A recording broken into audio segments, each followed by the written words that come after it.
Man, what is good? What is good? What is good, guys? What is good, guys? Let me go to this camera. What is good, man? Welcome back to another episode of the Darrel Long channel, hosted by your boy Darrel Long. We chilling here today. I was supposed to go to work today, but we got snowed in, and now I guess we chilling. So I'm going to be doing a plethora of different reactions today. I'm actually gonna grab my headphones. Hold on. No. Yep, my headphones is blocked by a whole bunch of cords that I don't feel like moving. But anyway, so I'm gonna be doing a whole bunch of different reactions today, guys, and doing some editing on my other computer and playing 2K in the background. I will drop the link. The only thing I ask is that because I'm trying to actually get really good content, is we don't disturb the content. And I'm gonna get my headphones now. Give me 1 second.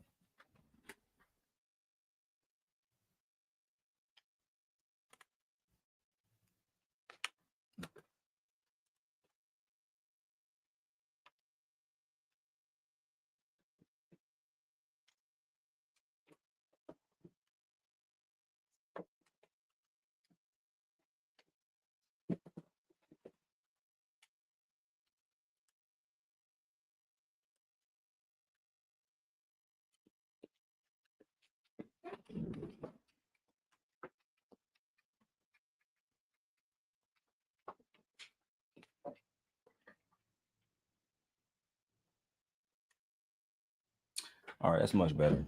That's much better for me. All right, so I want to get into this video by a content creator who I absolutely love her content. Her channel is called Your Trigger, and she broke down her thoughts about the entire the entire situation with Brian McKnight and Anton Daniels, and how um, men like Brian McKnight are online saying that their child. No, let me get my shit together. Men online are outside saying that their children are not born in love, et cetera, et cetera. So look, I'm distracted. Let me go to this video. Let's do some reactions. With another triggering topic. I'm back with another triggering topic. Now, today's topic is Brian McKnight, a true narcissist. Now, that's a word that I seldom use because now I feel like it's just a trendy word to use just to call everybody when you don't like something that someone does. Now, I'm not saying that people don't use the word narcissist correct. Hmm. I'm noticing that on my let me do a few things because I don't want this to. There we go. Let's see. But I think sometimes that they don't. And so just because of that, I just don't really normally use it. But honestly, I have got to use this word for Brian McKnight because from what I see, I honestly believe that he is as narcissistic as a narcissist can possibly get. Now, here are the 5 main habits of a narcissist. Just for some context here. The 5 main habits of a narcissist include a grandiose sense of self importance, a constant need for excessive Hold on. I don't like the. Is it good? I want to make sure the quality is good because sometimes the quality on a MacBook Air be messing up, and I should be using my MacBook Pro, but I'm trusting my MacBook Air is going to be able to do the job today. I would. The whole situation with Brian McKnight is this, bro. I'm not even gonna lie. I love Brian McKnight music. I grew up on Brian McKnight music, and it's almost like all of our major icons as far as entertainment and music goes are just dropping one by one. I was very disappointed in the entire situation with Brian McKnight, and I love how your trigger broke it down because she's a black woman, and as much as I criticize Anton and criticize Brian McKnight, we need black women to criticize these men. That's the only way these things are going to get any exposure, and that's the truth. Look at my other camera, Sony A 6700, guys. Anyway, Let me go back to this. And yeah, I'm definitely on my next stream. I'm going to use the MacBook Pro Max and see how it works in comparison. If it continues to mess up, I'm going to it might be a StreamYard thing. Anyway, let's go back to the video. Admiration, a sense of entitlement, a lack of empathy, and interpersonally exploitative behavior. These individuals often believe that they are special, are preoccupied with fantasies of success, and may be arrogant, envious of others, or believe others are envious of them. Now, and you know what? Before I even get into this, I forgot. Let me give y'all a quick disclaimer. This video was filled with my thoughts and my thoughts alone. Everything is all alleged. Nothing is factual. I do not know any of these people personally. I'm going to say the same thing. I'm going to say the exact same thing, actually. So this video is filled with my thoughts and my thoughts alone, everybody. Everything is alleged. Nothing is factual. I do not know any of the people in this video. This is a commentary channel. And I often use video clips and articles as a part of my critical review, along with fair use guidelines. Let's continue the video. This is a commentary channel, and oftentimes I use clips and articles as part of my critical review, right along with fair use guidelines. Now, I just want to say that I think at this time, we all know that Brian McKnight has infamously fallen out with his 3 children that he had with his first wife, a Black woman. And all of that is very important to know if you didn't. Now, I was already... Now, initially, I did not know the story of Brian McKnight falling out with his children. I had no idea that Brian McKnight had a strained relationship with his wife until about 2 or 3 years ago, to be honest, because it was almost like Brian McKnight was avoiding any public scrutiny. I never really heard conversations about his wife and what they were up to, et cetera, et cetera. I only heard good things about Brian McKnight. So when the news came out that Brian McKnight was being abandoned, that he was cheating on his wife, et cetera, to be honest, initially I didn't believe it.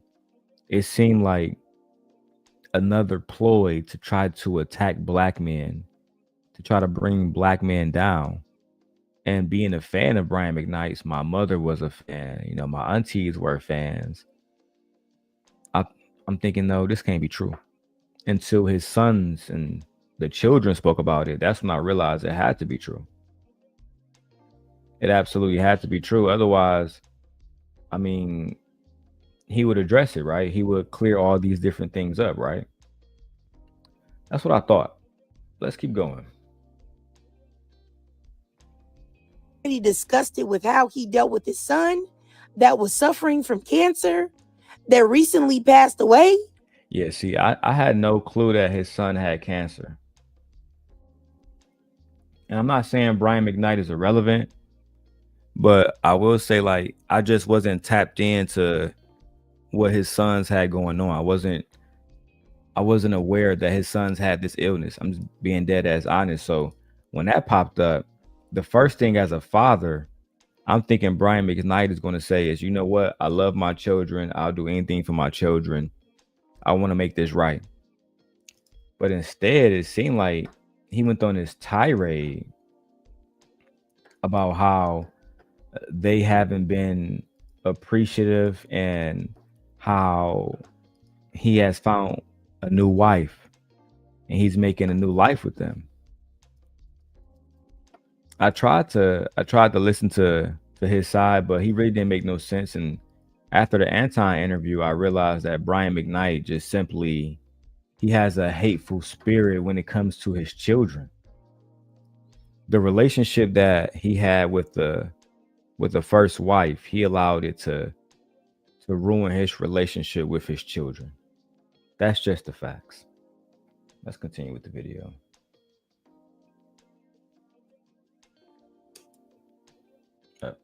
But baby, when I saw clips of him with Anton Daniels, Anton Daniels, of all people, Anton Daniels, who is already a deeply narcissistic man himself, a self-hating man, a black woman-hating man, a raccoon who deeply despises his black wife, but is also too off-putting and visually unappealing to be with the type of woman that he secretly desires to have. Big back, big ball-headed, big back. Hey, I mean, that's how a lot of women view Anton. A lot of women view Anton as somebody who's not attractive, et cetera, et cetera. So, I mean, I don't really got nothing to say about that as a heterosexual man, but I will say this. When you have men who come into money and power and they're able to make money, at the end of the day, that's all that really matters because they're going to have access to a certain amount of women. That's just the truth. Don't matter what they look like, don't matter how they treat women, it don't matter. Like, none of that really matters to a certain amount of women. And as long as that's the case, you're always going to have women who are dealing with narcissistic men like Anton, right? I tell women all the time, like when I see women on those shows and then they complain about how they're being treated on those shows. And this is not a shot towards anybody. But what I tell them is, why are you on that show? Why are you, like, really, why are you there? Like, real talk. And I think, okay, um, there must be a reason why you're there. There must be a reason why you are involving yourself with men who clearly don't want anything to do with you, who clearly don't want to respect you, who clearly look at black women like they are less than. I mean, these are individuals who, some of these guys like Anton, you have a black wife, you have a black daughter, and still you talk so bad about the black community. You demonize black women so much to the point where black women, like, your trigger, they have this opinion that you are a narcissist and it's only because of money that you have women around you at all. It's only because of the platform that you have built that you have women around you at all. Let's go back to the video. Ball-headed, big back.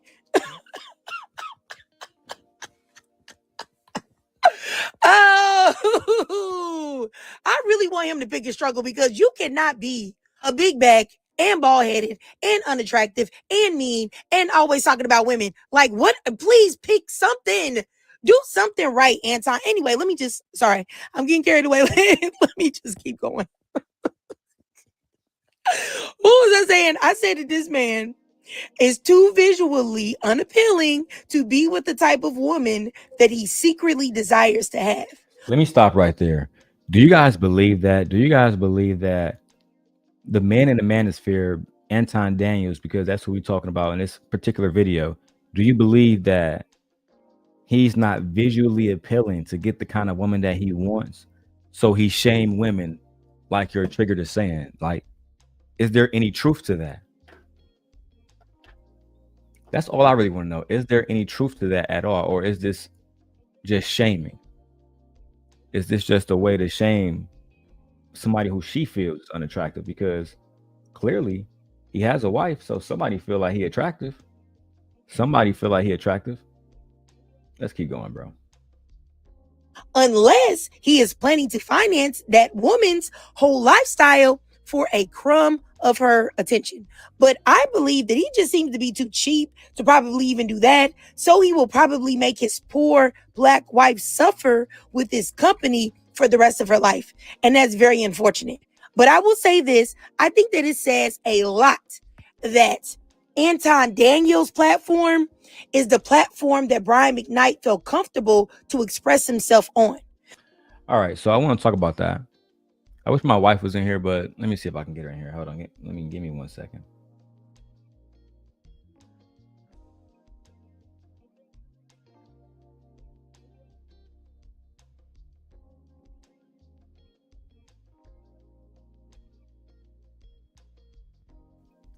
All right, she in there putting the baby to sleep. So let me say this. I think that Brian McKnight went to Anton Daniels' channel to do his interview to express himself because there was going to be nobody else who was going to genuinely listen to him or give him an opportunity to just answer questions without feeling like he was going to be grilled. Let me give you an example, right? You see, a lot of the times when men are just trying to be heard, just like a lot of the times where women are just trying to be heard, we don't want to deal with interrogating type questions. Sometimes we have to be handled delicately. And it is of my opinion that it is of my opinion that Brian McKnight went to speak with Anton Daniels because he would be treated with delicate hands. And as crazy as that sounds, sometimes that's what we need to really get our truth out. Now, I'm not saying that what Brian McKnight said was the truth, but it was his truth. It was the way that he wanted to talk about the situation with his children, the situation with his ex-wife, and why he has this bad reputation of being somebody who hate black women, who hate his children, and who ultimately is seen as a bad father. Like, real talk. But anyway, let's keep going, man. Because I'm not here to defend anybody. I'm just here to report what I've seen, okay? And get some work done in the background. Let's go. But let me show y'all a clip, and I'll be right back. Came out too. Are two prominent families in the Black Adventist church. We both met at the college where I was going. She came, okay. I was a sophomore, she was a freshman. We kind of started dating. The next year she gets pregnant. This is back when shame was a real thing. I know, yep, I get it. She's back home. She tells me she's pregnant and that she's gonna get an abortion. Because I'm like, yeah, we should probably. You said it's blurry, babe?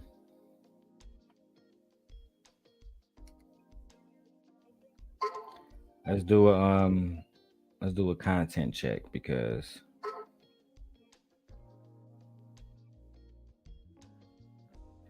my wife said it's blurry. Let me check.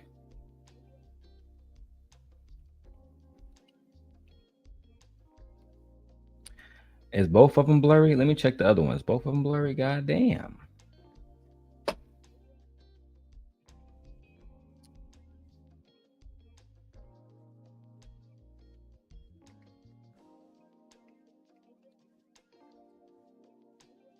Dang.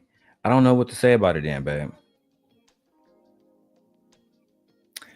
Because it might be an internet thing, but I really don't know what to say about it. I can try to change the output here to let me see if I can get it to 1080p.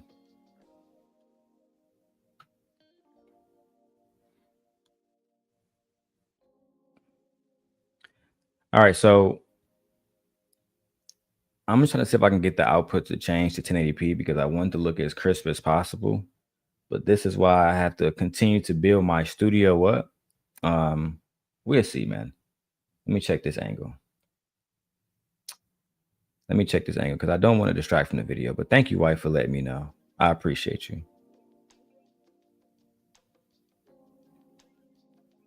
I wonder if it's because I'm using the MacBook Air.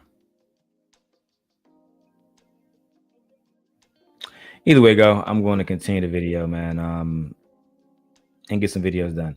It is what it is. Maybe I'll just do the rest of them later, like on a private stream. That way I can actually get like some 4K recording done.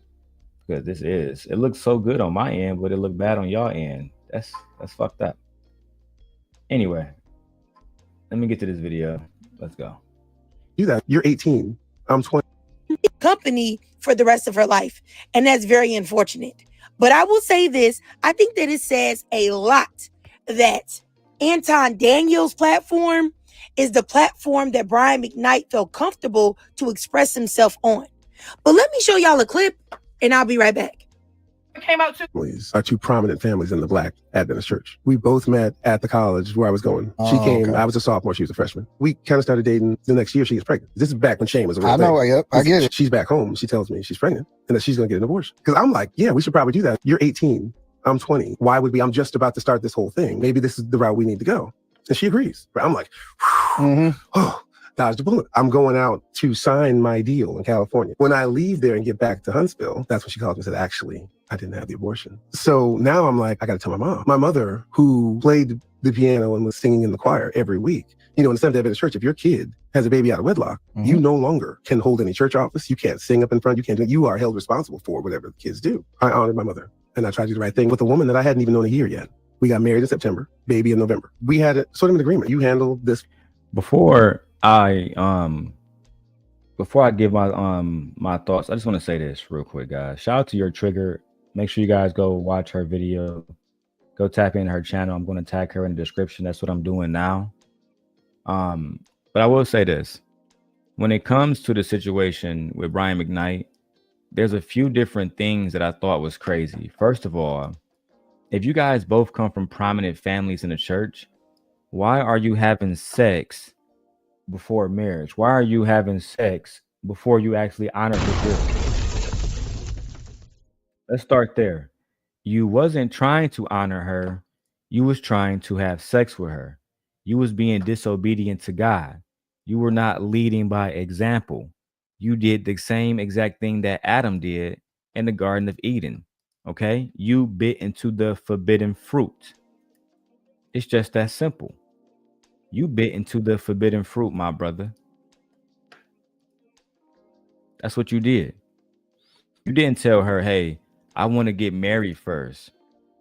I want to honor both of our parents. I want to do the right thing. No, you wanted to get some coochie, and that's exactly what you did. No ifs, ands, or buts about it, bro. What irritates me about men like Brian McKnight, and the reason why I paused it right there is because Your Trigger has a section on her channel that she calls spiritual gaslighting. And she talks about how men use Christianity as a way to try to basically keep women in shackles, like as a way to justify their bad behavior, as a way to justify why they cheated on their wives, as a way to justify why they are being bad fathers, etc., etc. So to me, Brian McKnight is doing that right now because he said, I only marry her because of God. But if you was thinking about God so much and honoring your mother, why did you have sex with her in the first place before marrying this girl? I think that was immature on your part. And now as a grown man, you want to still shift the blame to your mother and shift the blame to Christianity and shift the blame to ultimately your first wife to make it seem like she did not deserve the same grace that you was trying to get from your mother. It's crazy. Because if you got married and you barely knew her for a year, that means that she got married and she barely knew you for a year. And if you did this for your mother, did you force her into this marriage? Did you tell her, I love you, I want to marry you, I want to be with you? No, you didn't. You was an absolute bandit. And that's why I, as a black man, as a husband, as a father, as a brother, as a son, I could never support Brian McKnight ever again. And thank you for exposing yourself. Thank you for letting us know who we need to stay away from, who we need to not teach our children about. Thank you, Brian McKnight. I'm not changing diapers. I'm 20 years old. This was not what I expected to do. You made this decision. You're going to handle that and I'm going to handle this. Yeah. When you make that bargain, you say, hey, you're going to take care of this. This is your responsibility. And they say, got it. and you go and you do what you have to do, you're expecting that to be the case. But we don't realize that people will tell you whatever it is they want to tell you to keep you there. And so that first argument, then the real thing starts to come out. But by then, you're looking at your life, you're like, well, and I had this conversation with my mother, like, why did you have me do this? You tried this, it didn't work. Now you got me doing it. Right. It was tough, but I'm already in it. We separated 4 times before we ended up getting divorced. I hate when guys make excuses about, well, you made me do this. My parents made me do this. Nobody made you get married, bro. You wanted to get married. And you know what? I've been going easy on Brian McKnight, but it's time for the simp God to turn back into the simp God and talk about how these bandits are leaving their families on purpose. Let's talk about it, bro. Brian McKnight, you got with your wife and married her only because you wanted a good public image to sell to black women. You misled your wife into thinking that you were going to be a good husband when you never had any intentions on being a good husband. That's just the facts, bro. Oh, babe, I think it's slow because it's snowing outside because of the snowstorm. Anyway, yeah, I'm pretty sure that's why, because we have a major snowstorm right now. They actually got shit shut down.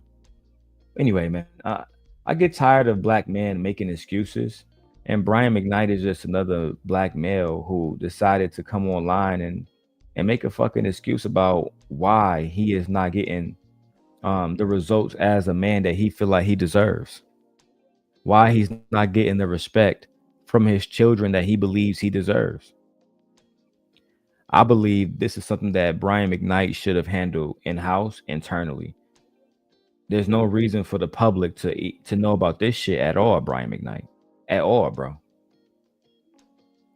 Let me keep going. I gotta do some more stuff with our settings in YouTube Studio, so the audience that so the audience on my wife channel can tap in. I thought I did this a few days ago, but I did not. So let's keep going, guys. Really, anyway. How far into the marriage would you say the first separation? 2 years. Because you were married for what, 13 years? Yeah, 13. So why not just break off? Why stick it out for 13 years? For the kids. I was never in love with their mother. I wasn't. They weren't made from love to begin with. And I said this before, and people got so mad, this obligation that just because you lay with somebody now, it's sort of an 18-year sentence of some kind, or beyond that, because it's forever.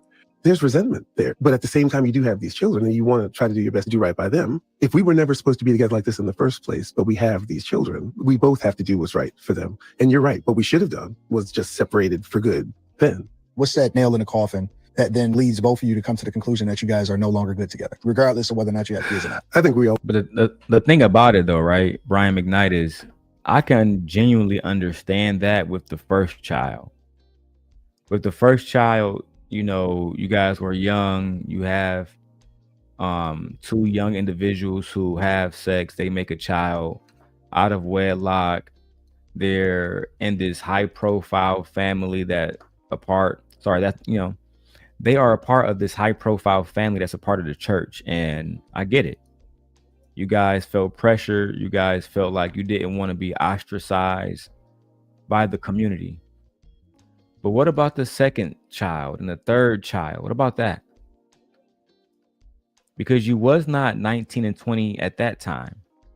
You were a grown man making grown man choices. So what am I supposed to do with this? Am I supposed to say, well, Brian McKnight, he made mistakes. Those children weren't born out of love. He was forced to get married because of the church. I think a lot of the times as men, we make excuses for our failures instead of just looking ourselves in the eyes and saying, you failed.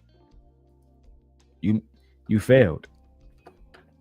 You failed in your first marriage. You failed being the father that these children needed you to be, not the father that you wanted to be, but the father that these children needed you to be. You failed. And it's hard for Brian McKnight sometimes, in my opinion, for him to grasp with the idea that his children don't love him, his children don't share a connection with him. I think that's hard for him, man. Let's keep going. Always knew we weren't that. She may have been lying to herself if she thought otherwise. For me, when I realized I could parent those boys without her, I could be a good parent. I could be there for them and I could give them what they needed from me without being married to their mother. Do you think that the kids were the thing that kept y'all together as long as you were? Absolutely. And here's some video footage of Brian McKnight back in the day, totally contradicting what he just told Anton Daniels. And it's crazy because now look at you. Black women like your trigger is pulling up all of the videos of Brian McKnight talking about his wife before all of this stuff went down. And he had nothing but nice things to say about his wife. He made it seem like his wife was the most important part of his success. She was the most important part of the music. And now it's the exact opposite. Now it's the exact opposite. And I don't know, man. It's absolutely crazy how things turn out when Black people just try to love each other. I'm genuinely tired of seeing Black relationships fail, especially in the public eye. If you're going to go through all of this bullshit, I feel like it's best to just do it behind closed doors. But that's my opinion. You can go back to the video right now. How do you juggle it all? First, you're a dad. I am a dad first, but I have a wonderful woman at home that understands what I do. So she ends up being both parents a lot of the time. So my hat has to ends what I do. So she ends up being both parents a lot of the time. I have a wonderful woman at home, and she ended up being both of the parents most of the time. So you saying that your wife was doing your job and her job? Sure, that sure sounds like exactly what you're saying, Mr. McKnight. It almost like she was a good wife. It's almost like she deserved to be treated better. Brian McKnight. A lot of the times men don't want to admit that they are the problem, and Brian McKnight in this situation was the problem. There are no if, and, or buts about this. Let's keep going. So my hat has to continually go off to her. And I try to be there to do all the things I possibly can. I'm married, I have children, and it's an okay thing. You know? Yeah. I don't think that the women out there who are my fans like me less because of that fact. No. Well, my two boys, BJ is my oldest, Brian Jr., and Nico, his younger brother. I'm the most proudest dad on the planet Earth. I want to thank my wife, Julie, my boys, BJ and Nico, for the sacrifice they make for me to be able to do what I do. And honestly, this is exactly why. That's what we're talking about when we talk about men who one day they're praising their wives on a public stage, saying, I couldn't do this without my wife. She's the most beautiful thing in the planet, etc., etc., etc. And now you shitting on that same person, throwing this white woman in her face to make it seem like she better when she's not. And I just don't understand that. Why not just stand down and say, hey, listen, we had a few bad years. I'm sorry this happened to us, and I don't want us to end up like this. Why not take that angle? Let me set up this iPhone 17 Pro Max. Give me 1 second, man.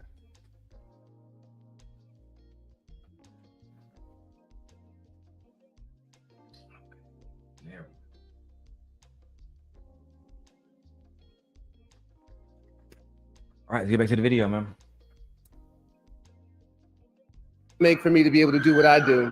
And honestly, this is exactly why I've made the spiritual gaslighting series, because there is a lot of hypocrisy going on in the Christian community. A lot of false Christians, a lot of fakes that cannot be trusted. A lot of people that don't do anything godly, but want to fake like they are something that they are not.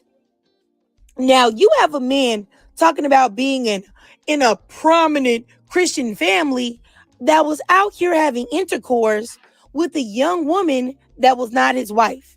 Also having intercourse unprotected, but then you're acting flabbergasted that you impregnated this young woman. Are you surprised that you impregnated this young woman while at the same time, right, at the very literally same time, you admitted that you was having sex with her raw. You admitted that you had sex with her raw, but now you're surprised that she ends up pregnant. Interesting, bro. Very, very, very, very, very interesting. Let's keep going. Or better yet, this teenager said she was 18 and you were 20. So how you gonna say that you weren't ready for fatherhood? What did you think that y'all was doing? Huh? And if you weren't ready for fatherhood, then maybe you shouldn't have been out here raw dogging Mr. McKnight. And then And that's the thing too, is like Brian McKnight, if you feel like you're not ready to be a father, then it might be the best thing for you to just not have raw sex. If you don't want to be a father, the best thing for you to do is just not have raw sex. It's not that hard, bro. You don't have to put your dick inside of a woman. You don't have to be out here getting women pregnant if you think that you're not ready to be a parent. A lot of times y'all waste women time and y'all waste your own time. Brian McKnight, you did this yourself, because if you had practiced dick discipline, you wouldn't be in this situation at all. You wouldn't be in a situation. You're in a situation because you chose to have sex with this woman. You chose to listen to your penis instead of listening to God. And again, I hate when men do this. Well, I wasn't ready to be a parent. I wasn't ready to be a parent. I wasn't ready to have children. Fellas, if you are not ready to have a child, maybe the best thing for you to do is not have a child. Maybe the best thing for you to do is not have sex raw with a woman, and then to ejaculate inside her, etc., etc., etc. You're doing too much. You're putting yourself in a situation that's going to be a lifetime sentence, not an 18-year sentence, not a 25-year. We're talking about lifetime. That's your blood for the rest of your life. You have responsibilities for the rest of your life. I think that when I was a young man, you would hear older men talking about this, but now who is talking to these young men now? Who is talking to them? Hopefully not niggas like Brian fucking McKnight, bro. It's crazy. Anyway, let's go back to this video. Is that if you're talking about you're not ready at 20, you think she's ready at 18? Huh? And then my thing is that if you're talking about you guys were these prominent Christians and then why are you acting like you're surprised that this teenage girl wasn't comfortable with getting an abortion? You should have known that she was probably going to. That was my thoughts too, Trigger. If you guys are a part of the church community, Brian, wouldn't it make sense that this wouldn't be a woman who would just get rid of her baby? Wouldn't it make sense that because she is a God-fearing woman, despite her sinning with you and taking part of having a child, wouldn't it make sense that she would not want to get rid of her baby? Or did you not think about that when you impregnated her? Did that not cross your mind that she would think, you know what, I just don't want to go through with this. I don't want to do it. You never thought about that, huh? Because you were a bandit. Because you're a bandit. Let's keep going, man. Like I said, I'm doing some video stuff in the background. My wife is the only one over here in the chat holding me down. Feel me? And look, fellas, take that as a sign. You know how many friends and brothers and cousins I got? And my wife would be the only one in the chat holding me down. I'm a has-been now. Lord have mercy. Track on it. But him talking about like not changing diapers and he wasn't going to do that. He wasn't ready. As if this girl impregnated herself, or as if this girl doesn't have to carry that child and do a lot on her own. Or as if this is like the movie Fallen, where you just touch someone and now they become possessed and become impregnated. That's wild. And the fact that you could impregnate a teenage girl, alter her life path, and potentially have kept her from someone who would have actually loved her and cherished her, the fact that you could do that, marry her, which you didn't have to do. But see, Trigger, I don't think a lot of men think about it that way. I don't think that Brian McKnight thought, when I married this woman and never loved her and made children with her, that I also never loved. I think Brian McKnight was thinking, I'm doing myself a favor and I'm doing her a favor because she about to be with a rich man. She about to be with a rich man. She's not gonna have to deal with the things that poor women have to deal with. You get what I'm saying?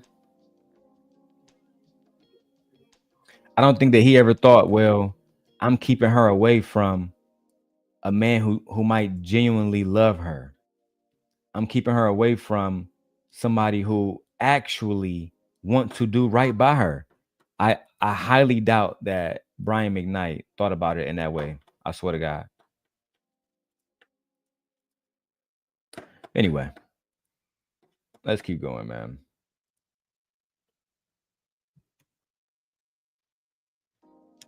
But then turn around and tell the world about how you did it and you never cared for her at all. And I don't really want to hear that BS about the church and about God and you did it so your mama wouldn't look bad and you did it because of religion and God and this, that, and the third. Because if you cared that much about the church and about God, you wouldn't have been having intercourse in the first place. So you mean to tell me you married this girl and then let's just say you accidentally impregnated her, which I don't even believe that, but let's just give them the benefit of the doubt. Hey, shout out to Black Dahlia in the chat. I see you over there, Black Dahlia in the chat. Black Dahlia, change your avatar so I can start showing you stuff because I can't put up the naked girl on the avatar. They'll flag my channel for that. And then shout out to my brother D-Town in the chat, man. D-Town, come holler at your boy, man. Your boy trying to do a 12-hour stream like I used to. We snowed in today here in Chicago. You know, I work in Milwaukee, but they completely snowed the fuck in. So it is what it is, bro. I was supposed to be at work today. Amazon called and said, hey, man, it's too dangerous to even have you out there on the road today. And I shot a. Is it still blurry? Is it still blurry? D-Town, let me know if it's still blurry, bro, because it's more than likely, like I said, because of the snow, bro. No bullshit. But let me keep going. That the first time she got pregnant, it was an accident. But then you go on to have two more children with this woman. And that was my ultimate point is like, how are you saying that you didn't love this woman and you wasn't trying to be in her life, et cetera, et cetera? You the children were not made in love, but at the same exact time, you continue to have babies with her.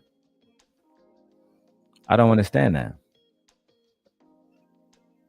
I actually don't understand that at all. Okay, let's keep going. Right? And then you get your big bucket head up on this internet and say that you never loved her and your children were not created out of love and that they were 18-year sentences? My flabbers are gasted. Honestly, sir. Yeah, I would never say my children were 18-year sentences. That's extremely disrespectful. And it's almost like you're telling your children that you don't love them. Because if you love them, why would you say that they are a 18-year sentence? Why would that even be a thing? Why would you even run around making it? Why would you want your children to think that you don't love them? Yeah, bro, this is his downfall, D-Town. This is the downfall of Brian McKnight, bro. I already did a review on Anton video and the whole thing. It got like 1,000 views on there so far. Go check that out. But at the end of the day, Brian McKnight played himself. He played himself because nobody needed to know this information. You could have kept this information to yourself. This information doesn't serve you. It doesn't serve anybody. And truth be told, I'm at a stage in my life where I'm only interested in having conversations that serve me or serve my community or my people. And how can black men get online every single day, D-Town, or any of the men who's in the chat? How can black men get online and say that they want to make things better? They want to change relationships between black men and black women, where they're not even having children out of love. What other reason are you having a child if you don't love the woman that you're having the child with? I just don't understand that, bro. But anyway, let's keep going. You were the one ejaculating. That is something that is completely in your control. Those children exist because of you impregnating their mother. You did that with your free will. And what he said about being a good parent to them and realizing that's when he realized that he could do that and when he should leave or when he could leave, I don't believe that because he wasn't a good parent to them. Fellas, let me give you some advice.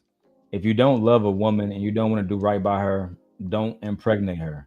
It's really just that simple. Do not get a woman pregnant if you're not planning on being a good father, a good husband, a good co-parent, and a healthy one. Because ultimately, that's why so many of our children grow up with so many different disorders. Because y'all out here, like Brian McKnight said out of his own fucking mouth, you're out here creating children with women who you don't love at all, bro. You're creating children with women who you damn near despise. Cause that's how Brian McKnight make it seem. He make it seem like he despises her. Like she forced him to get married. Fucking insane, bro. This is a very bad representation for black males. Very bad representation for black men. And ultimately, I fear that Brian McKnight's career is done. Brian McKnight's career is ultimately over with. Leia, come here, Leia.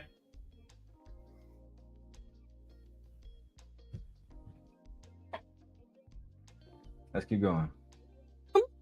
Without her, according to his own children, he fell out with all three of them. And I believe this. I believe whatever purpose that she was serving for him became obsolete. He had no more use for her, and therefore she was irrelevant to him. But, you know, to sit there and change your name so that you can make a new junior with a non-black woman and embarrass. And that was the diabolical part, bro. You made a junior with a woman and you had to change your name just to make another junior. Why not just honor the children that you have in your first marriage? Black men, let me tell you this right now. You cannot, just because you go out and create another family with another woman doesn't mean that your former family is not still your family. That's still your family. That's still your family, whether you like it or not, whether you think it's fair or not, that's what it is. A lot of men have this notion that they can go get another woman pregnant and it negates their responsibilities to their former household. And I'm afraid that's just not true.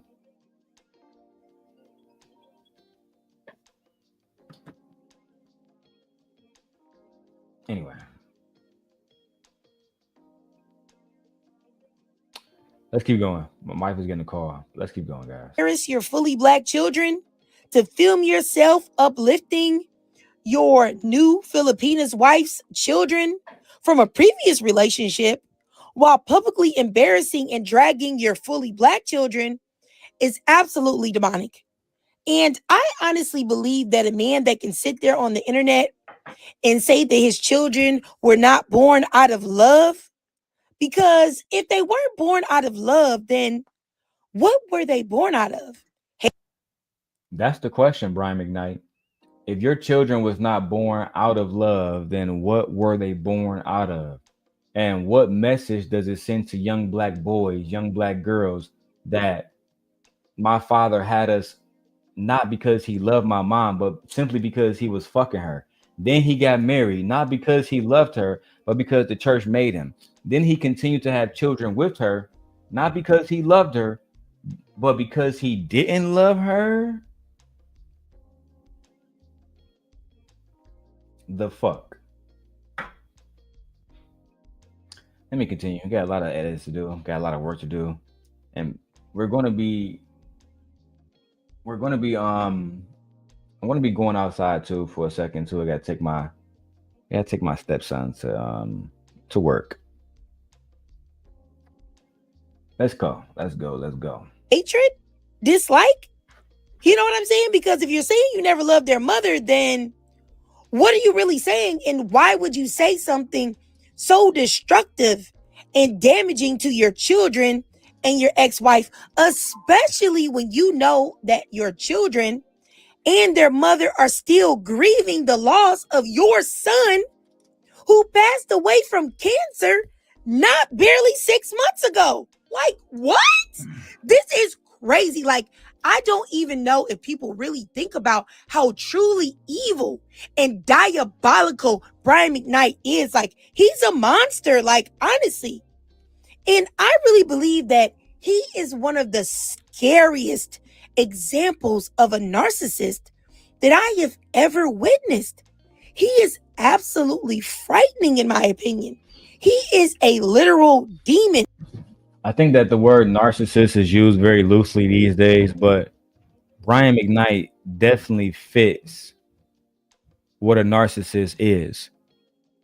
To care about yourself so much that you don't care about your son, to be so tone deaf that your son who just passed away from cancer, you act like that's not a big fucking deal. And to me, that was the last straw for me with Brian McKnight. Your son just died of cancer a few months ago, and you don't even have the common decency enough to let the family not be in the public eye. You win this lawsuit against the mom, you go absolutely fucking berserk. You absolutely go fucking berserk. As if she didn't just lose a child. You're that tone deaf, that insensitive. And it's a major problem in the black community because a lot of black men right now are championing Brian McKnight. A lot of black men are saying that Brian McKnight had every right to do exactly what he did. Let me keep going, man. I want to get to this whole Obsidian, Freezy, and Sharon situation next. A psychopath, a man without a conscience, a man that cares about one person in this world and one person only, and that is himself. Okay? Now, I will say that he may feign or fake affection towards others if they serve a purpose for him, if he's getting something out of them in some way, shape, or form or fashion. Wow. And in my opinion, I think he's using his new wife, and I think he's using her and his child with her in order to attempt to make himself look like less of a scumbag, and also to spite his children that he has with his black ex-wife, and also to spite his ex-wife. Oh, look, I ain't even see the comments. My bad, y'all. Let me go to these comments.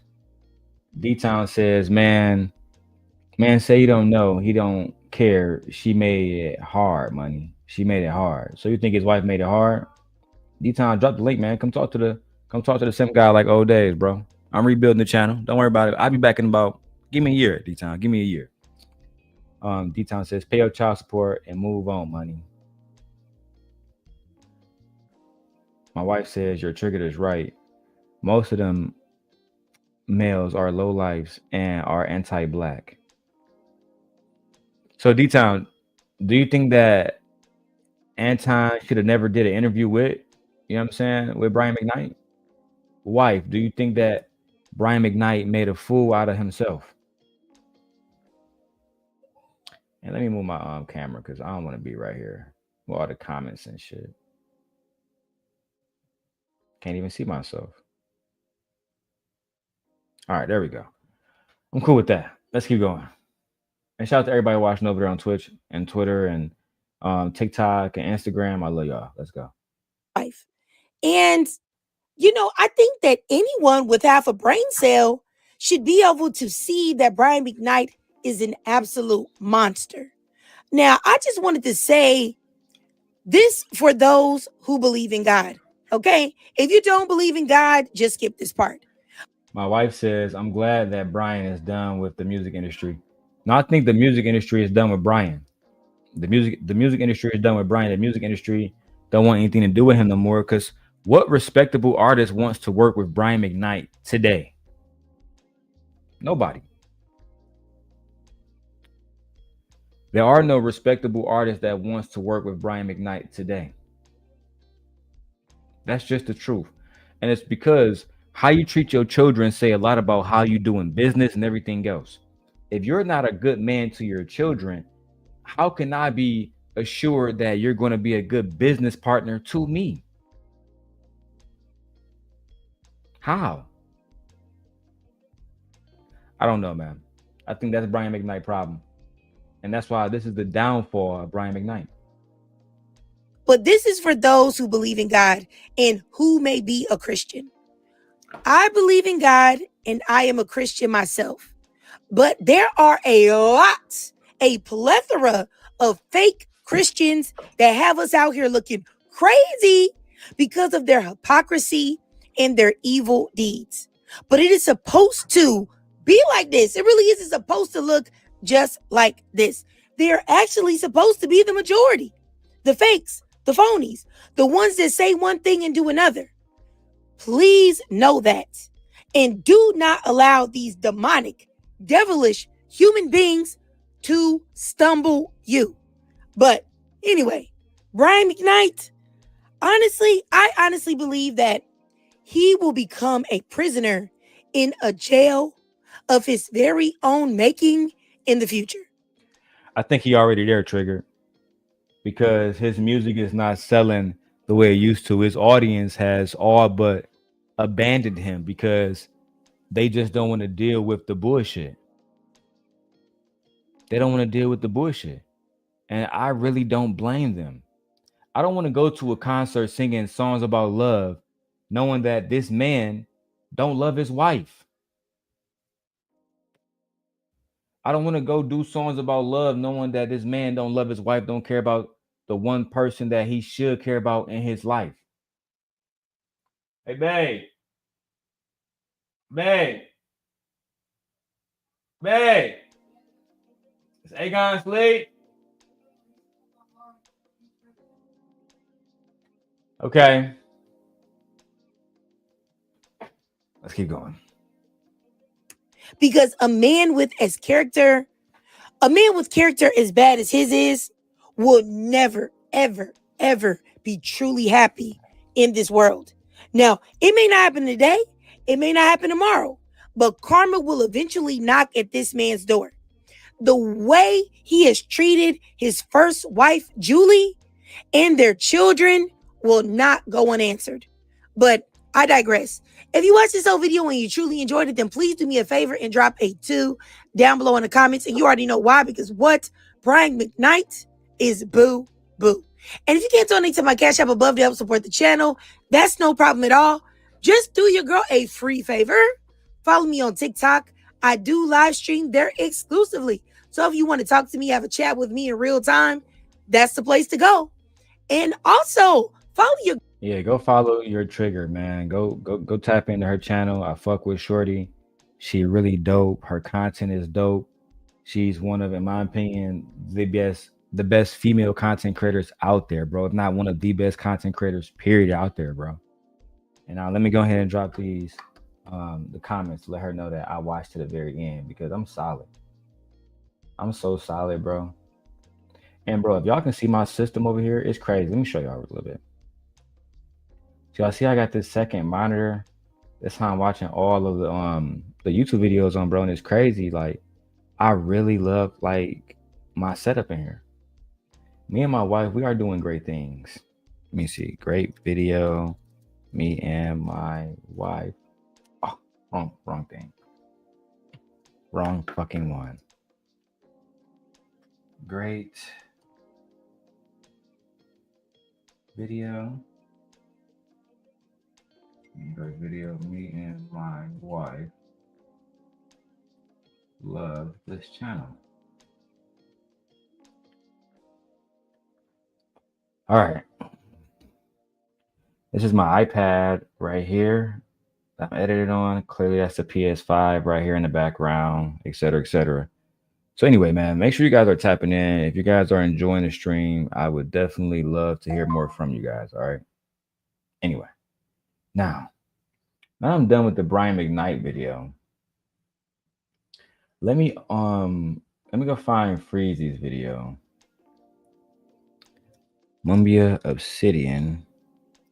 I'm gonna type in Freezy name. I just type in Obsidian name. Mumia Obsidian Ali. Man, let's see if we can find it. It looked like Obsidian's on a tour right now, just doing live streams with everybody.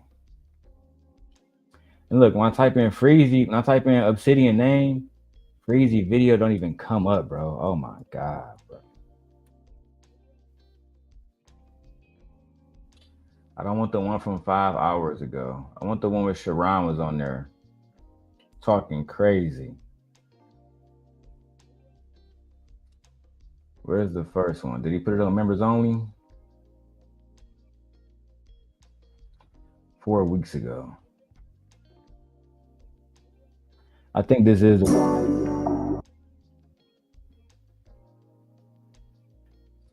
And debating Sharon don't really know how to debate.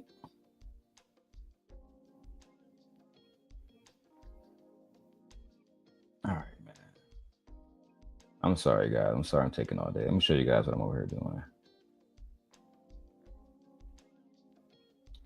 I'm trying to find the exact points. I didn't get timestamps because I'm only really interested in the part with Sharon. The part with Hamp and all the rest of the guys, these are guys who are going to just be dick sucking Obsidian. And I'm not really here for that. I just want to hear some pushback. Nah, maybe I'm at the wrong one, bro. Maybe I'm at the wrong one, bro. All right, let me go to live streams. Let me go to most popular. Because it got to be his most popular ones. It got to be. God damn, it's not. Bro, do y'all know which one of the videos where Sharon went back and forth with Obsidian? Or has this nigga been working with Obsidian for 2 or 3 months now? Ruthless Truth, VIP, Sonya Massey, Black Manosphere Get Heated, and Debate with Freezy and Hamp.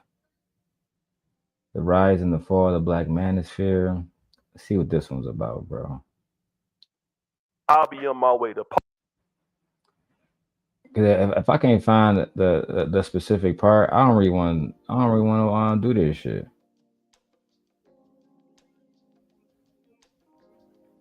Talking about Nightish and fucking Ruthless Truth, bro. Are y'all fucking y'all? Oh my god, bro. Pathetic, bro. I should have came prepared. No, I did not come prepared. This is my fault. I take full accountability. Well, I guess now we gotta watch one of the videos.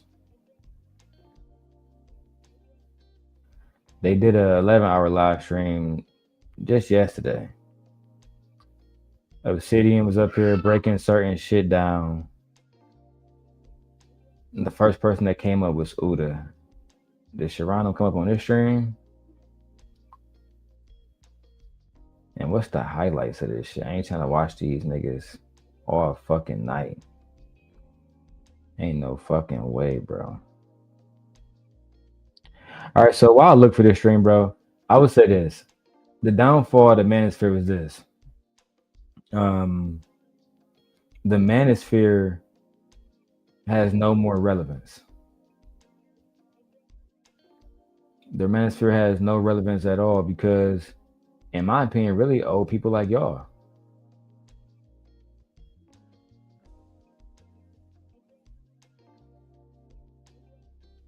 Because of people like y'all, bro. Like, nobody want to listen to a 40-year-old, 50-year-old man online talking about bullshit. They will get the feedback. Hey, shut up the 99. No cap. Up was saying. All right, is Obsidian don't got his camera on or nothing. All right, man. I'm gonna watch a little bit of this, bro. But I'm not doing a full screen because, you know, I don't really fuck with Freezy no more. I'm gonna do the small screen joint, you feel me? Y'all have to watch that like that, you feel me? And I really want to just hear when everybody come up, hear everybody points to see what everybody got to say.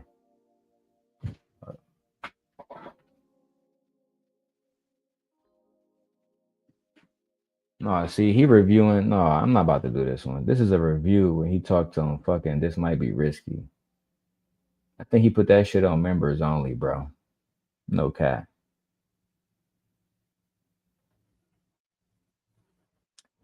All right, fuck it, man.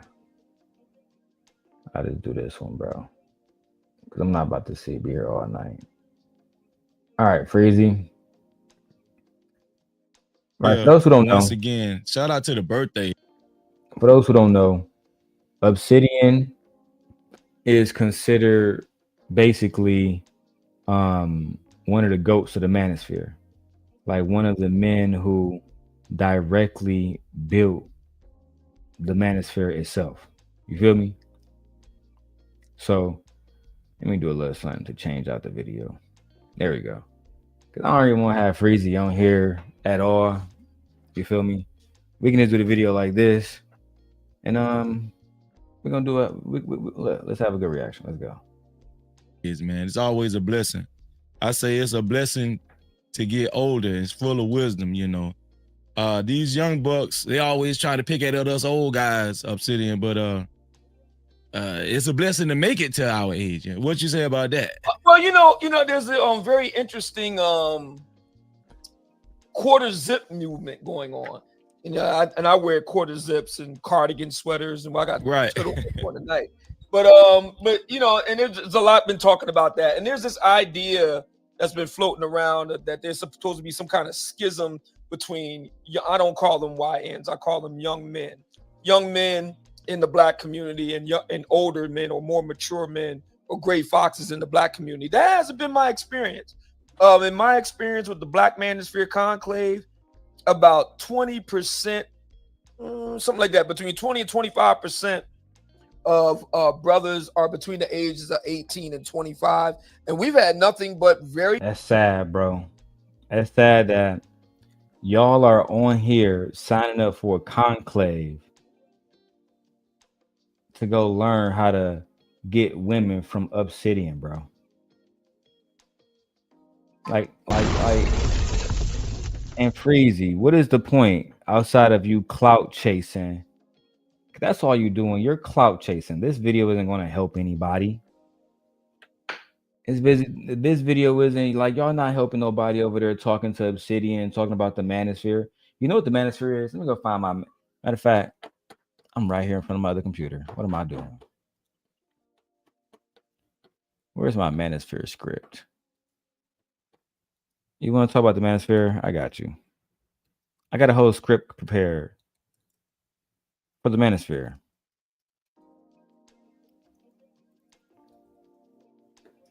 Okay, yeah, let's go. Dangers of the manosphere and how black women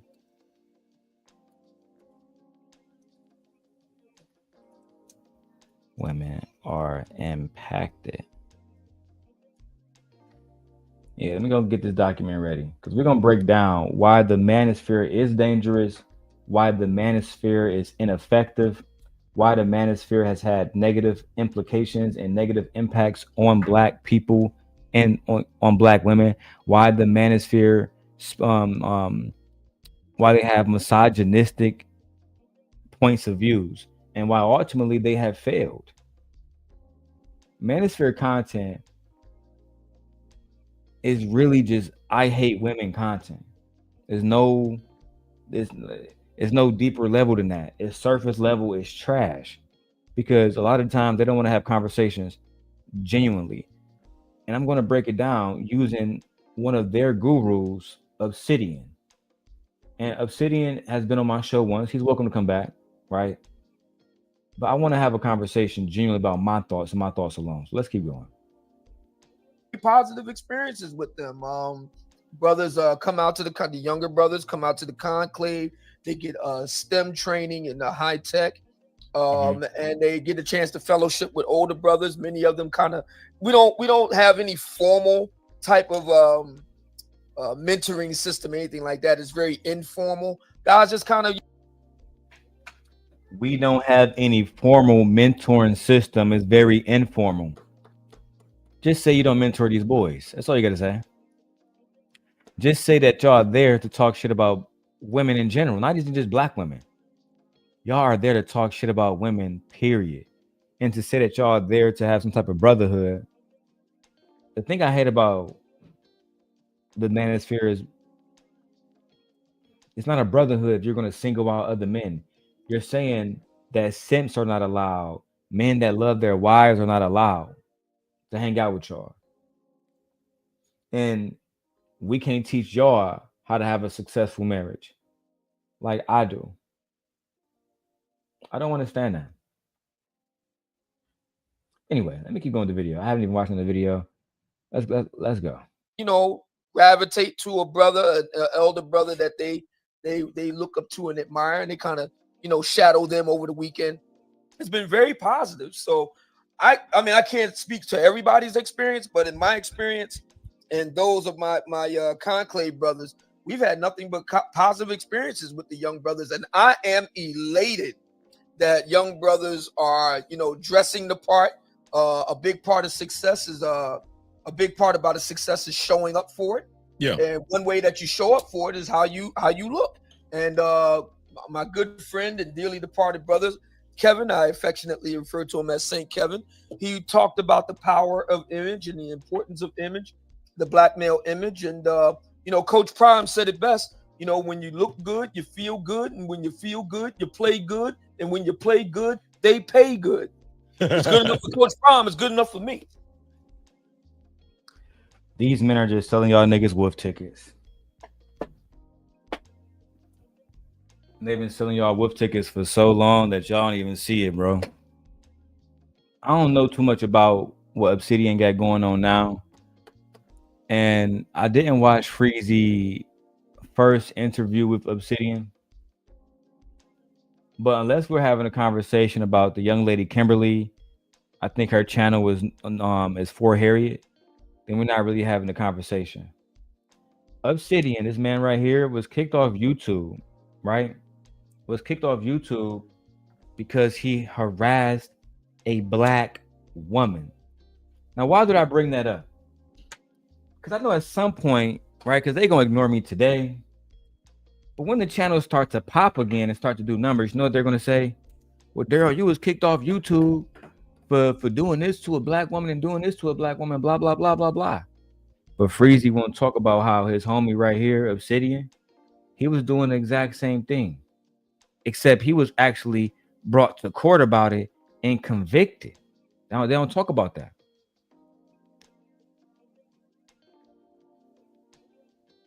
You see, there's so many videos of her talking about how he harassed her and her boyfriend, how he took it offline and made it something personal.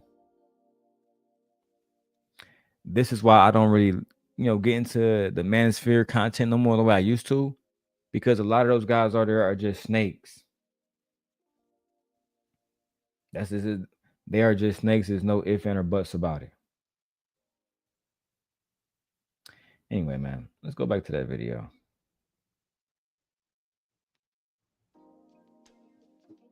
Speaking of the conclave, what is the age demographic on average that usually attend the Black Manosphere Conclave is like what percentage is like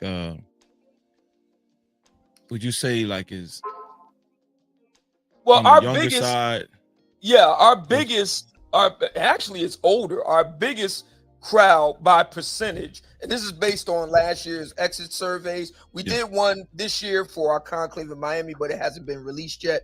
We're going to be meeting, and hopefully we'll get that before the end of the year. So we'll probably be meeting in next month, and then we'll get those updated. This will be your first time in Miami?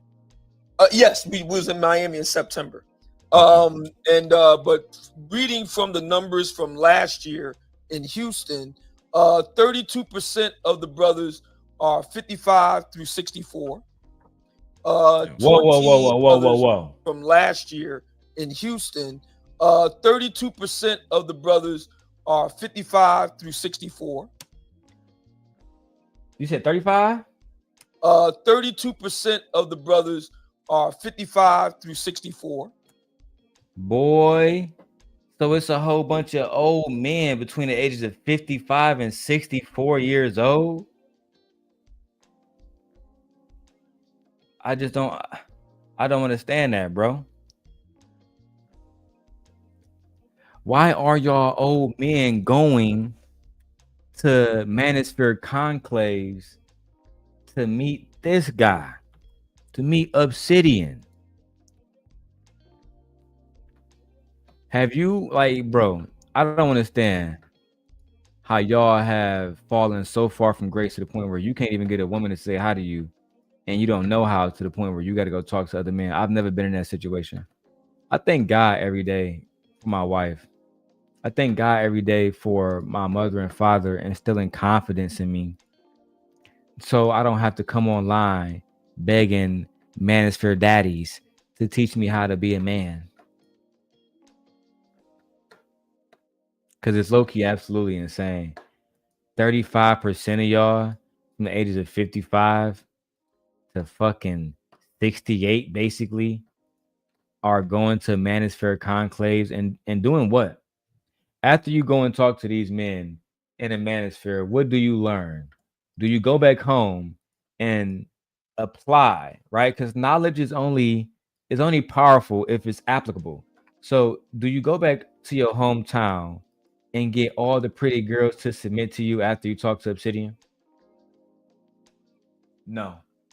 Do you go back home and get a wife to cook and clean a meal for you? No.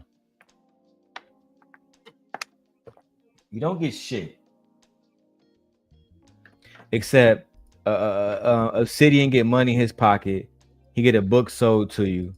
And for y'all why would you buy a book that's talking about Kevin Samuels when you can just go support Kevin Samuels' family by watching Kevin Samuels' channel? I got a lot of content to do, man. I got to come back up out here in these content spaces. They trying to hold a player down, and I'm not going to let it happen, right? My hard work will speak for itself. And the one thing I would never do is subject my wife to me going to a Manosphere conclave, coming back with all type of notions about how women are less than, and then ultimately, because if I think women are less than, I'm going to treat women less than. That's a major fucking problem. Major fucking problem.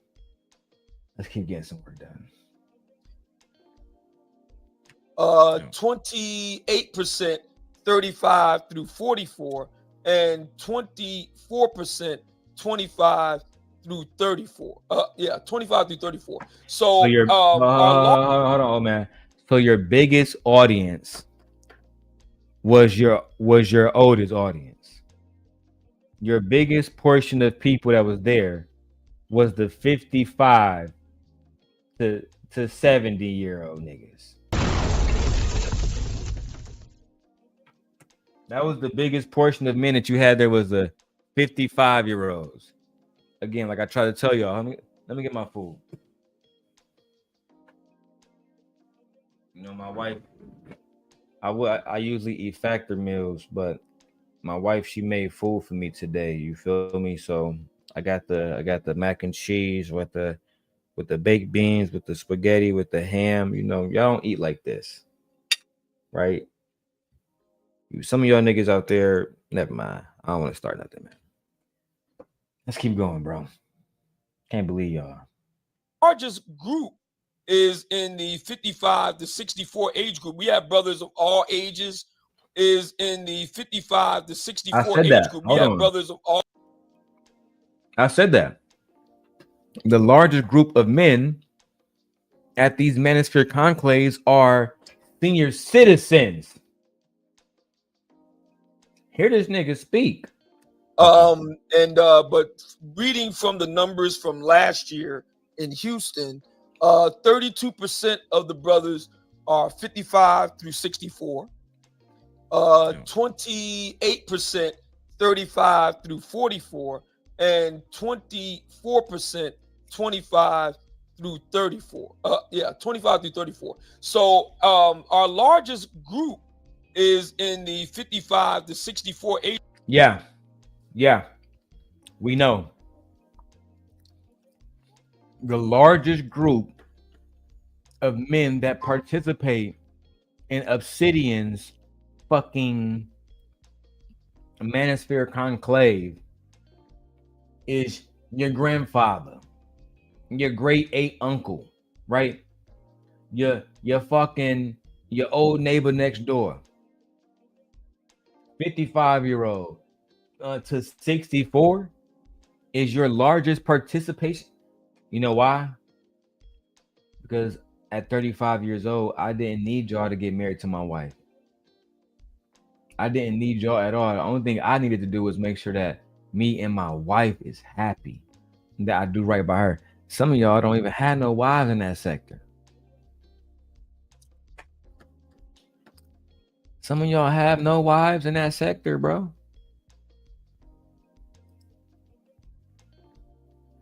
Anyway, let me keep going. Got some other stuff going on. Let's get it.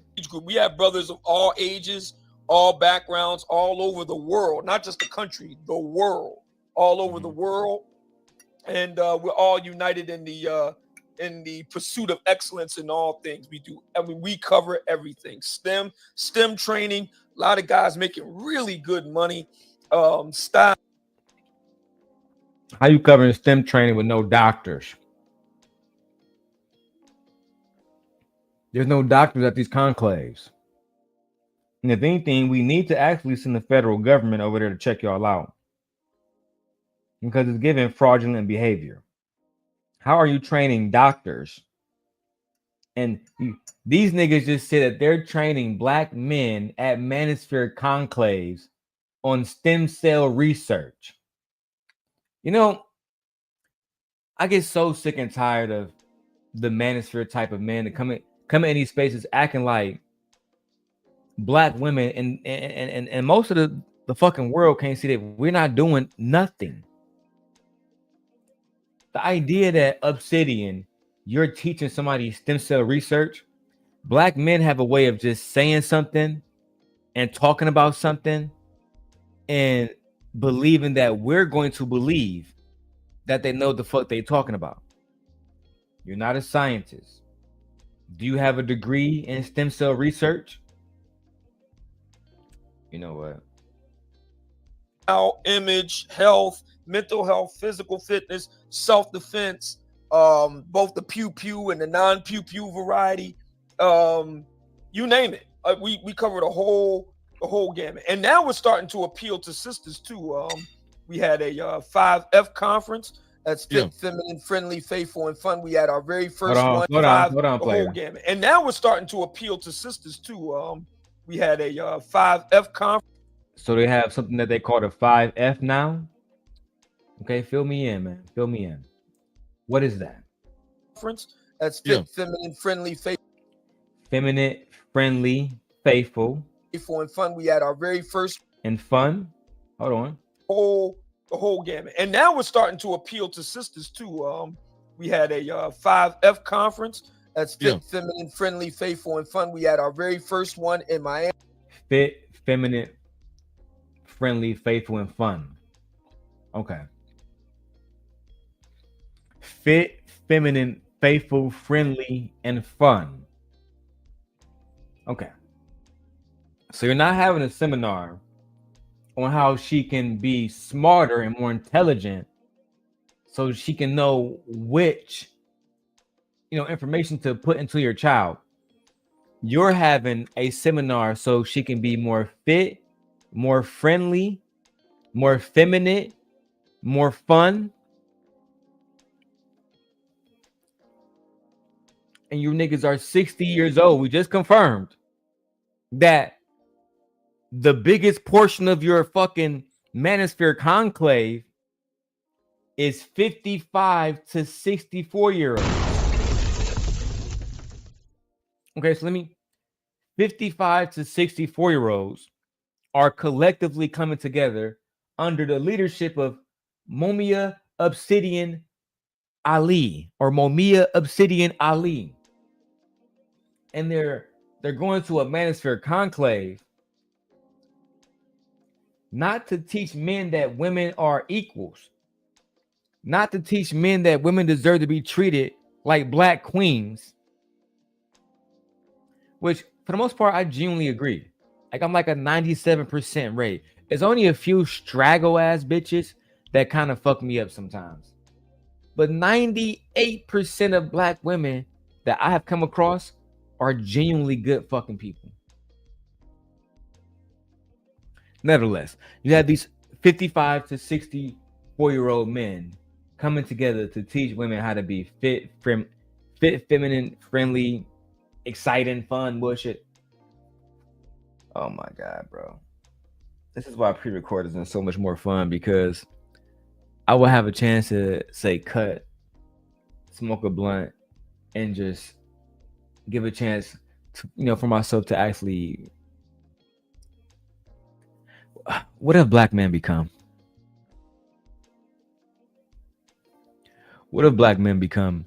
Breezy is 50 years old. Obsidian is 50 years old. Anton 50 years old. Andrew Wilson 50 years old.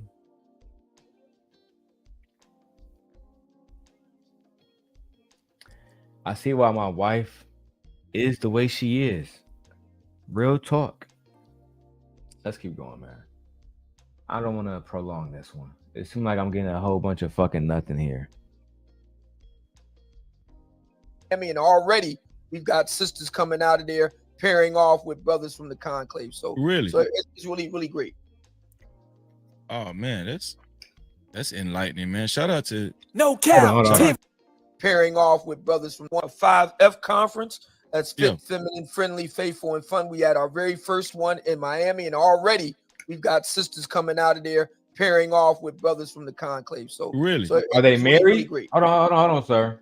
Oh man, that's enlightening, man. Shout out to So Obsidian is saying that during this conclave bullshit that they had, and they had a fit, friendly, feminine, fun exercise for the women, that afterwards they came out partnered up with with a man from the conclave. But are they married? Anybody can get buzzed down anytime. Are they married? Let's keep going, man. I gotta post more videos. That way the algorithm can pick me up. Oh my God. You know what? I have to learn to stay humble sometimes, because when you know that you deserve to have 3,000 people listening and you only have 13, oh my God. But I love all 13 of y'all who watching, for the record. Shout out to that. It seems like, well, let me start by saying this, because I recognized you about 3 weeks ago as being, when it came to the big three of the Black Manosphere, I'm gonna say you're recognized as the first one that was dedicated to this movement. What I've noticed over the years is that,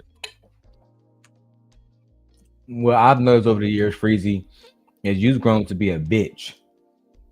Obsidian didn't do anything else outside of start a sector called the Manosphere that predominantly bash women. That's all that was, bro. I can't believe later on, years later, you're giving these niggas all this credit. The same dude who I was sitting on the phone with, who will be shitting on the Black Manosphere, shitting on Anton Daniels. And the first time you got a chance to work with these niggas, to capitalize off basically demonizing Black women, you couldn't wait to join the fucking freight train. You should be ashamed of yourself, bro. Real talk. And I mean that shit. The other two guys kind of started veering off and doing other type of content. I don't know if they felt like it wasn't as favorable or profitable. Fucking Southern men sometimes. Oh my God. The Manosphere content became unfavorable because men in the Manosphere were attacking women. You have this man right here, Obsidian, and you're acting like the Fort Harriet situation didn't happen. I'm this close to spending the next few hours breaking down why Obsidian was kicked off YouTube and what he did to Kimberly, also known as Fort Harriet. Is this easy for me to go get it? So when you talk about why Angry Man or other different individuals stopped associating themselves with the Manosphere, it was because people were getting demonetized. It wasn't good for a business model. And at the end of the day, YouTube themselves start to see it as an attack on women. It's just that simple, bro. All this dick sucking you doing, Freezy, clearly not helping you. I saw you yesterday streaming with Obsidian. Y'all had 100 live people. Clicked on fucking Ilkhan Ali and Fatty shit. They had like 300-400. So again, you need to figure out how to actually have talent if you want to persist in this game. That's all I'm trying to tell you, big dog. Whatever, man. Let's go. To actually stay in the Black Manosphere content or informational realm. What? I don't remember seeing you veer off anytime. It seems like you've been dedicated from start to now. Would you say that's accurate? Yeah. My brother Angry Man, he's very much still in a Manosphere mode. O'Shea Duke Jackson veered off and did something called the Celebrity Jump. He's seen success with that.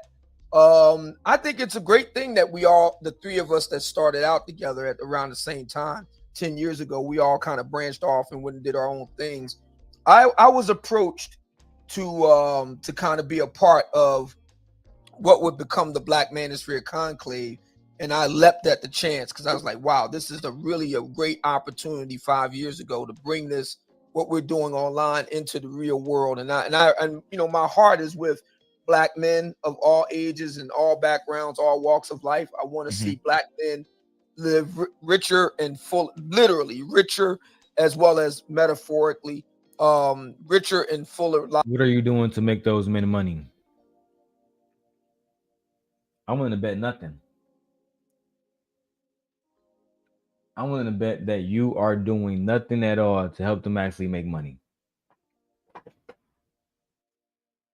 I'm willing to bet, as a matter of fact, that they can hang around you for free at all because y'all not real homies. That's what I'm willing to bet. I'm willing to bet that you and them aren't genuinely real friends. They don't got your number. They can't call you if they really need to talk to you. They can see you at the next conclave if they got a ticket. Let's have a genuine conversation. Lives. And so I really feel blessed and fortunate to be part of the Black Manosphere Conclave. But I'm very happy that the Angry Man and O'Shea Duke Jackson have gone on to do their own things, and now I wish them nothing but continued success. Well, the reason why I brought that up, because I know Angry Man, he kind of changed up his content too. I used to be a moderator in Angry Man's chat, But I can see that when it comes to you, I can see more of the dedication. I can see the conviction as far as the Black Manosphere movement. Oh my God, drop this nigga nuts, bro. When it comes to you, Obsidian, I can see the dedication. I can see the love you have for Black men. I can see it.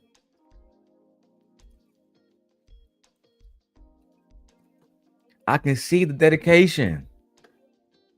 The fuck are you talking about, bro? Obsidian was kicked off YouTube not because people was hating on him, because he actually did something bad. He genuinely attacked a woman for no fucking reason.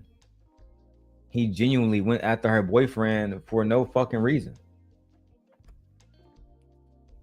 And instead of you asking him questions about that, and that's why this interview didn't do no numbers. I was wondering why this interview didn't do no numbers. It's because you was softballing. You was softballing the fuck out this interview, bro.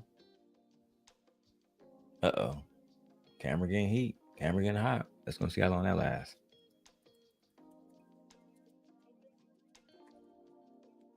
I'm doing other stuff over here too, guys.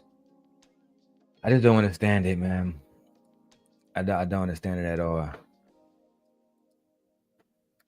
You had an opportunity to genuinely break down the situation with Obsidian and why he was removed off YouTube, and maybe ask him, was he remorseful?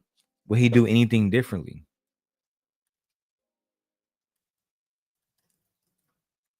Instead, you softballed the interview because you did not want to maybe scare him away from your channel. Because you know how Black men are. They're quick to say, I'm not coming back over here, and not support you. And be spiteful.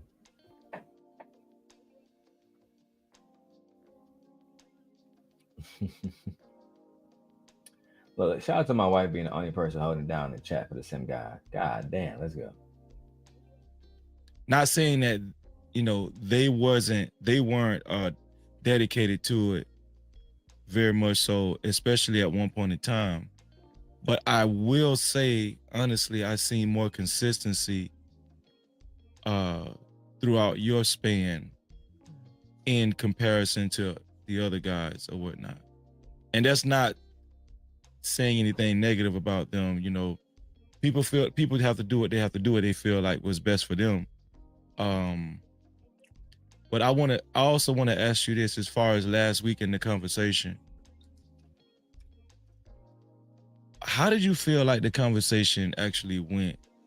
Just for starters, just your initial thought. What do you think about the conversation last week?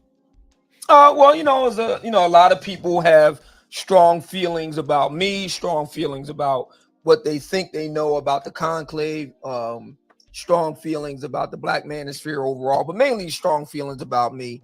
I honestly don't think I'm that important to get all worked up over, but I'm in the distinct minority. A lot of people really, you know, get worked up. Sharon got worked up, and I wish I could find it. I'm gonna have to go watch. I'm gonna definitely have to watch Sharon video. Breezy is giving no fucking pushback. Now I gotta go to Sharon video. Oh my fucking god. Let me put this bullshit down. Niggas about to bore me to death. I know y'all bored because I was bored. Let me tell the truth over here. Y'all had to be bored watching this nigga Obsidian talk just now. Let me go to Sharon channel. God damn.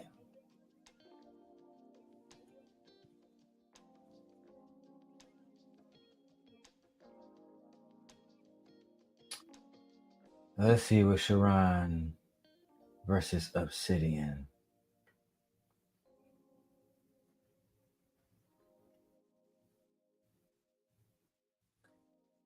And here you got the review right here. God damn it.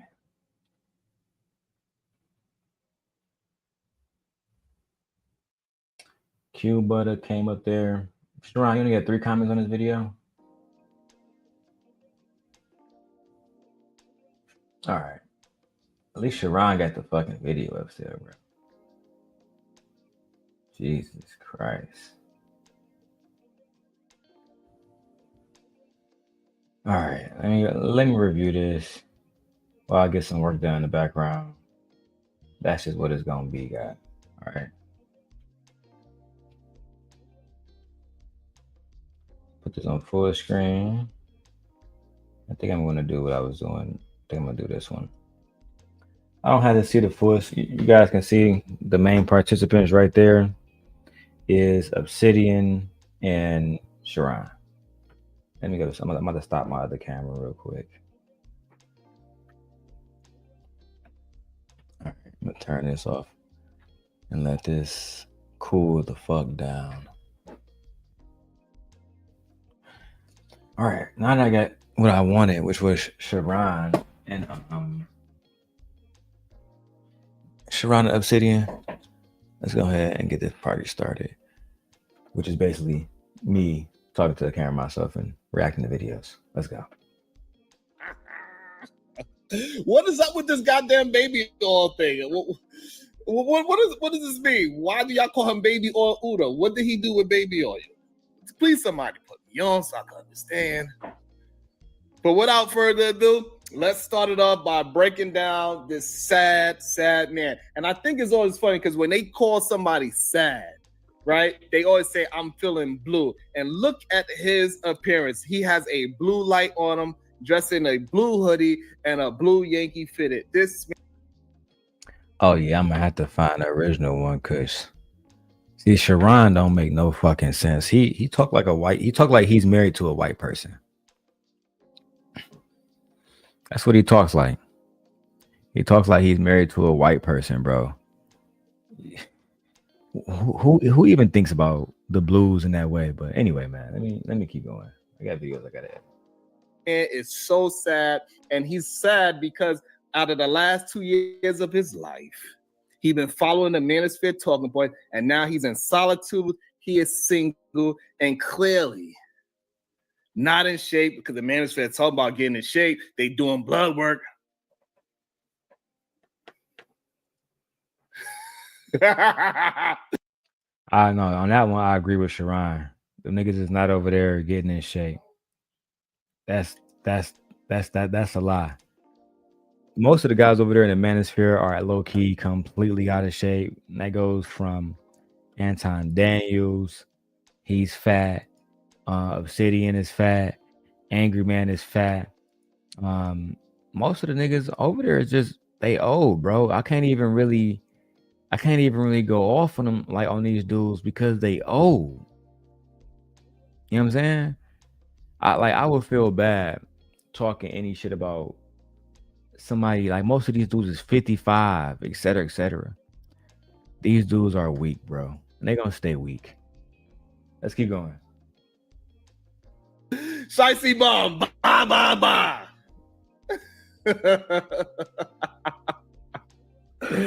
Oh, Lord have mercy. So let's listen to this cholesterol-filled man have his complaint. And this is the problem with the red pill. The red pill is an estrogen pill.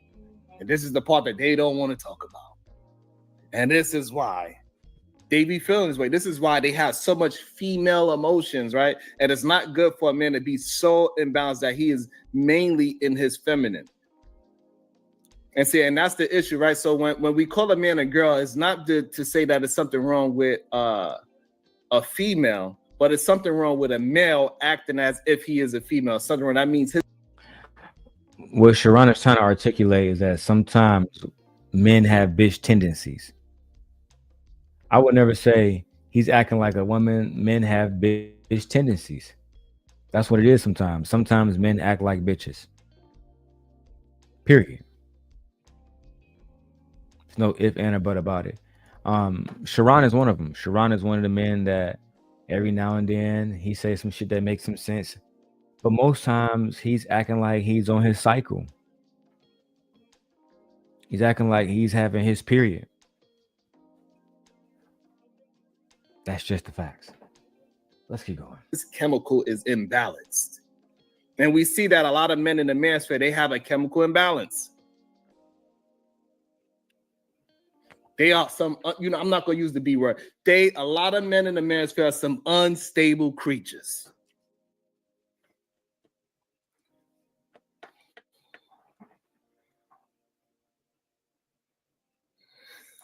Uda was outside throwing baby Lola people.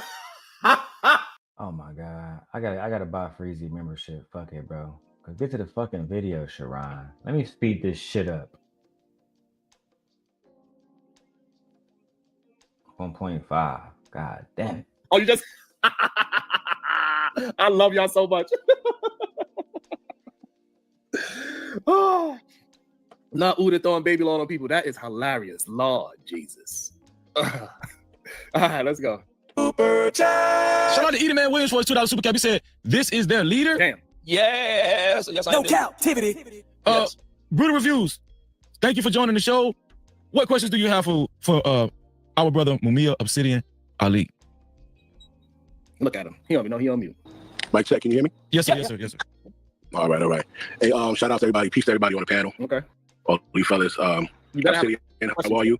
Hey, what's going on, man? Nothing much, man. I first heard about you through Kevin. Really, the reason why I called in is because I wanted to give a different answer to a question in regards to why does the manosphere talk so much about black women. Finally, we get to the fucking topic. So this black man is about to enlighten us about why the black male manosphere talks about black women so much. Let's hear this bullshit. And the answer I would like to give to that is, honestly, black men are under attack by black women more than any other demographic on the planet. Black men are under attack by black women more than any other demographic on the planet. Okay, now we're getting somewhere. Make your point, sir, Black King. Make your fucking point. And that is what the manosphere produces. It actually turns black men into victims. And then it gives them a space where they can all vent together and share this victimhood. My apprentice is correct. My apprentice is correct. The manosphere, speaking of the manosphere, let me actually give some dialogue myself. Right? Let me get some dialogue myself. Can't let Sharon have all the glory, right? So guys, I want to talk about the manosphere and the manosphere's war on black women, right? Exposing the real dangers that the manosphere posed to black women. All right, so we're going to talk about how the manosphere isn't just toxic online rhetoric, but it's actually dangerous. It's a dangerous ecosystem that has real world consequences. And I can prove this, right? I can prove this. They know this. And these consequences couldn't be more severe for anybody else than black women. In this video today, now that I got my shit together, we've been here for like almost 2 hours. My mind is on right now. In this video, we're going to be breaking down what the manosphere actually is, how it operates, and why black women bear a disproportionate burden when it comes to the hatred that's spewed online and the violence that's spewed in real life. We're going to talk about Kevin Samuels, Fresh and Fit. We're going to be exposing the grifters and the ideology that is very harmful to black women. Again, because we're 2 hours in, make sure you guys subscribe for more deep dives into social issues affecting the black community. If you want to see more content like this, drop a comment down in the chat below and let me know, and share some of your experiences or some of your thoughts, because I definitely want to talk about why black women are being treated the way that they're being treated. And I want you to hear it from black men in the manosphere themselves. Let's go. You can hear the high cholesterol coming out his throat. Renee, his love is wild. I'm telling you, this is how they feel. So this is the part that needs to be addressed by the forefathers of the manosphere. Mumia, Obsidian, Ali, Angry Man. Y'all need to be checking these dudes because they are confused.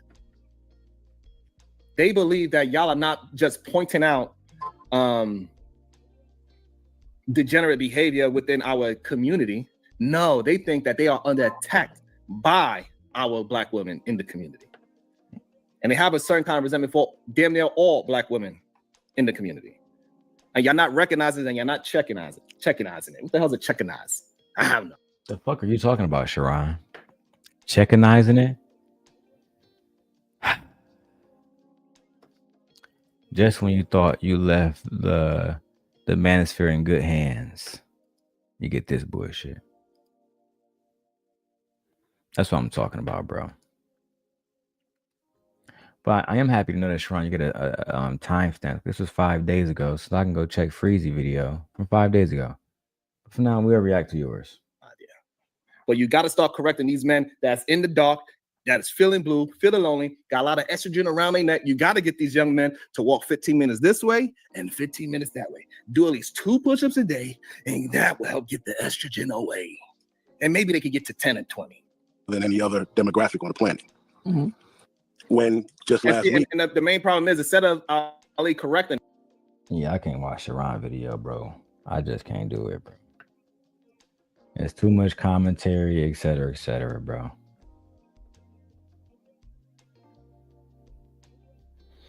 Just can't do it. And I'm 100% sure that Freezy put his on members only. 100% sure. Let me go ahead and join that real quick. I'll be right back. Let me go to a different video, bro, because I don't want to react to this one. I'm low-key tired of listening to mediocre content. It just is fucking trash, bro. It's low-key super fucking trash. Let me go ahead and renew this membership on here. Cause that shit was, I couldn't believe what the fuck I just heard, bro.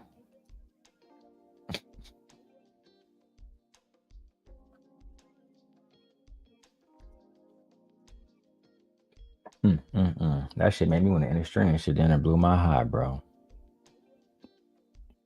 Matter of fact, that's what I'm gonna do. I'm gonna end this one. I'm gonna come back, bro. Cause I can't do the live streams. We need more people here. We need more engagement. It's hard to do it when you're by yourself over here. But I'm gonna leave this up. I'm not gonna take it down. That being said, I'm out of here. Peace.